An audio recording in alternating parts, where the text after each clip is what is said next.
Hi viewers, வணக்கம். நம்ம சேனலுக்கு முதல் முறையாக வரணும்னா சேனல் சப்ஸ்கிரைப் பண்ணிவிட்டு பெல் ஐக்கானை கிளிக் பண்ணுங்க. அப்புறம் நான் போகிற வீடியோ உங்களுக்கு தொடர்ந்து நோட்டிஃபிகேஷன் வந்துட்டுருக்கோம். வாங்க பண வரவுக்கான 10 வழி அடுத்த 2வது பாகத்தை பார்ப்போம். அதே போலனாக்கா மகாலட்சுமி படத்துக்கு தினமும் காலையில் மாலையில் நெய், தேங்காய் எண்ணெய், நல்லெண்ணெய் இதில் ஏதாவது ஒன்றில் 2 திரி போட்டு விளக்கு ஏற்றிக்கிட்டு வரணும். அதே போல் சாம்பிராணி காட்டு வர்றது பண வரவை மேலும் மேலும் பெருக்கும் அப்படிங்கிறத சொல்லிக்கிறேன். அதே போலனாக்கா இன்னொரு மெத்தடு, குழந்தைங்க வளரும்போது முதல்ல விழும்ல பால் பல், அந்த பல் எடுத்து பத்திரமா வச்சுருந்தீங்கனாக்கா அது ஒரு பணப்பையிலையோ இல்லை பணப்பெட்டிலையோ வச்சுருந்தாக்கா அதுவும் செல்வம் செழிக்கிறதுக்கு இன்னொரு வழி.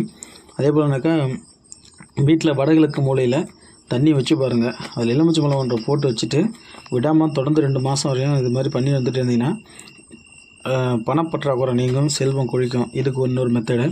அதுபோலனாக்கா கல் உப்பை வீட்லேயும் இல்லை தொழில் பண்ணுற இடத்துலையும் எல்லா மூலையிலையும் கொஞ்சம் கொஞ்சம் போட்டு வச்சுருந்தா தீய சக்தி வீட்டை விட்டு வேலை செய்கிற இடத்த விட்டு ஓடுறோம். அதே போல் பணம் பெருகிறதுக்கு இன்னொரு வழி.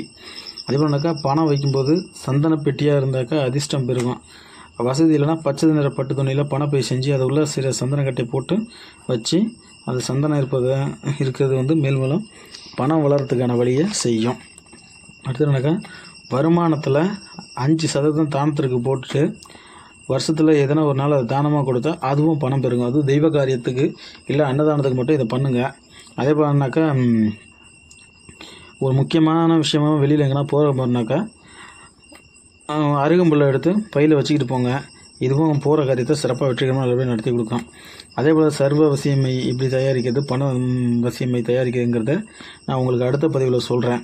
அதே போல் சாம்பிராணி, வெண்கடுகு எல்லாம் கலந்து வீட்டில் தூபம் விட்டாக்கா தீய சக்தி வீட்டை விட்டு ஓடிடும். அதே போல் சர்வதோஷம் விலகி தொழிலில் முன்னேற்றம் கட்டும், மகாலட்சுமி அருள் கிடைக்கும். சரிங்களா? அடுத்து என்னன்னாக்கா அடுத்த பதிவு இன்னொரு பதிவு நம்ம பார்ப்போம். மறக்காமல் சேனல் சப்ஸ்கிரைப் பண்ணுங்கள், பெல் ஐக்கானை கிளிக் பண்ணுங்கள். அப்போ நான் போகிற வீடியோ உங்களுக்கு தொடர்ந்து நோட்டிஃபிகேஷன் வந்துட்டுருக்கோம். பணம் பெருகிறதுக்கான பாகம் 2வது பதிவை இப்போ நான் உங்களுக்கு சொல்லிட்டேன். அடுத்த 3வது பதிவு அடுத்த 10 டிப்ஸு சொல்கிறேன் பணம் வரவுக்கான வழியை. மறக்காமல் சேனல் சப்ஸ்கிரைப் பண்ணுங்கள். மீண்டும் மறுபடியும் கேட்டுக்கிறேன், நம்ம சேனல் சப்போர்ட் பண்ணுங்கள். தயவு செஞ்சு நம்ம சேனலை புதுசாக பார்க்குறவங்க சப்ஸ்கிரைப் பண்ணிவிட்டு பாருங்கள். அப்போ தான் நான் உங்களுக்கு வீடியோ போடுறதுக்கு ஆர்வம் இருக்கும். மறக்காமல் சப்ஸ்கிரைப் பண்ணுங்கள். நன்றி, வணக்கம்.